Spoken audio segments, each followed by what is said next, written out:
welcome to the Resources Roadhouse. I'm Wally. I'm at the 2022 RIU Sydney Resources Roundup. Have a look at the crowd here. It's been very, very busy. I've been very busy. I've caught up with a string of companies today. Here's some highlights of the people I've spoken to. The primary difference with Chemex Materials is we've got sort of two parts to the business. We've got ground in South Australia, which is predominantly kaolin and manganese. And then separate to that, we've also got technology to produce high purity alumina that doesn't rely on the dirt from the ground, like it's completely separate. And for that, we use a chemical feedstock and we turn that into high purity alumina. So we've proven it at bench scale and we've got a provisional patent launch for that, but they are two separate parts. Yeah, look, I mean, we're seeking to progress a fully integrated project, which is primarily a battery grade lithium chemicals conversion project. So 90% of that CapEx is actually aligned to the further downstream processing, and we'll be utilising Europe's second largest hard rock lithium resource. But we're coming to the end of a 18 month long strategy to transform the focus of impact from eastern states projects over to the west, and in that time we put together a pretty good portfolio of projects for battery and strategic metals, and we announced recently the acquisition of the Dinninup project. That's on the back of 4 joint ventures we announced in December last year, and also a very large ground holding at the Arkin project in the Central Wheat Belt, which is our flagship project right now. So it's been an interesting transition, and we've done lots of deals on the eastern states, rationalising our portfolio, and we announced the sale of our Blackridge project last week. That's correct, Wally. Redgate's been the focus for us over the last couple of months. We turned in some very good results in February this year. We're just getting back on the ground now to follow those up.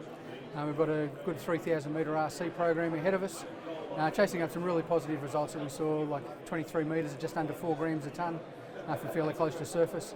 So really positive results, gives a really good impetus to move forward and really start to lay a foundation for the growth of the company. Yeah, really pleased to provide investors a bit of an update yesterday. What we were able to show is that we're seeing continuity, well, what appears to be visual continuity of the mineralised zones from our discovery hole that we announced in February. So that's drill hole Yark 22. Now we've stepped out about 200 metres down dip and a little bit along strike from that hole. And it looks like, well, as the core showed in the photos, we're starting to see the similar sort of sulphide zones.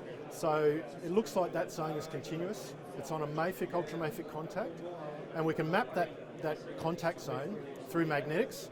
And if it is continuous over that entire contact zone, then it's a reasonably large body of rock. It's probably got at least a kilometre worth of strike, and down dip, who knows. So fingers crossed for the assay results in due course.